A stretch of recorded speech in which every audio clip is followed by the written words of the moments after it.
What would you do if you saw your own grave while still alive? I was visiting my family's cemetery to pay my respects on what would have been my grandmother's birthday. The old cemetery was in a town just outside of where I grew up. Every year on her birthday, I made sure to visit her grave and bring her flowers. It was a cold night and fog hung heavy in the air. The wind whispered through the naked branches of the ancient oak trees that lined the cemetery. And the crunch of dried leaves under my boots was the only sound that broke the oppressive silence. The faint smell of fresh-turned earth lingered in the air, a stark reminder of the finality of the graves that surrounded me. As I rounded a bend in the path, I came across a clearing.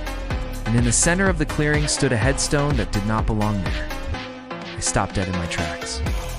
I had never seen this grave before. It was old, made of dark granite, and the inscription was just visible in the faint glow of the moonlight. I walked closer, and my blood ran cold. The name carved into the headstone was mine. Beneath my name was the date of my birth, and chillingly, the date of my death. But how could this be? I was standing here talking to you right now. Was this some kind of cruel joke played by some miscreant teenagers? But no, the headstone was far too old to have been recently erected. Whoever had put it here had clearly intended for it to be a surprise, but they were long gone now. A cold dread washed over me and I wanted to run, to get as far away from that grave as possible, but my feet seemed rooted to the spot. Felt like I was being watched, like something was rising from the grave to drag me down into its dark embrace. And then I saw it. In the mist above the grave, a shadowy figure began to take shape. It was me, or at least it looked like me. But something was wrong. Very wrong. Its eyes were hollow sockets, and a shiver ran down my spine. It was as though I was seeing myself from the other side of the grave, a specter risen to warn me of what was to come. The figure beckoned with a finger and a cold whisper brushed against my ear, though I knew it wasn't really there. "Come with me," it rasped, its voice like the grinding of stones. "Join me in death." I took a step forward, then another.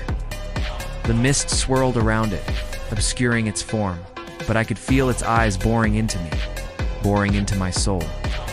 Fear lent me strength, and I stumbled backward, desperate to break free from the icy grip of dread that was tightening around my heart. As I tried to flee, the whispers grew louder. They seemed to come from everywhere and nowhere at once. "Come back," they hissed, their voices like the rustling of dead leaves. "Come back, we've been waiting for you."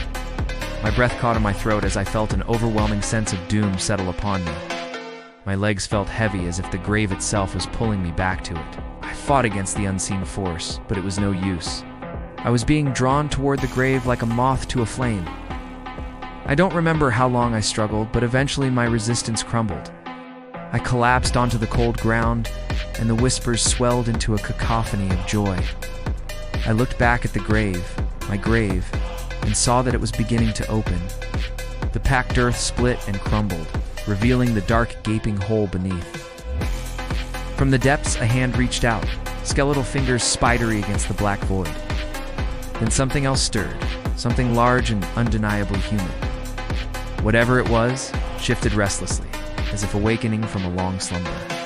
Terror flooded me, and I wanted to scream, to claw at the unforgiving earth, to do anything to escape the fate that seemed to be unfolding before me. But I couldn't move. I was paralyzed with fear, unable to do anything as the creature from the grave clawed its way into the sickly light of the moon. Just as the thing fully emerged from the grave, I blacked out. The last thing I saw was the grotesque parody of myself rising from my grave, my name and date of death carved into the headstone behind me. When I woke up the next day, the dirt on my shoes proved it wasn't a dream.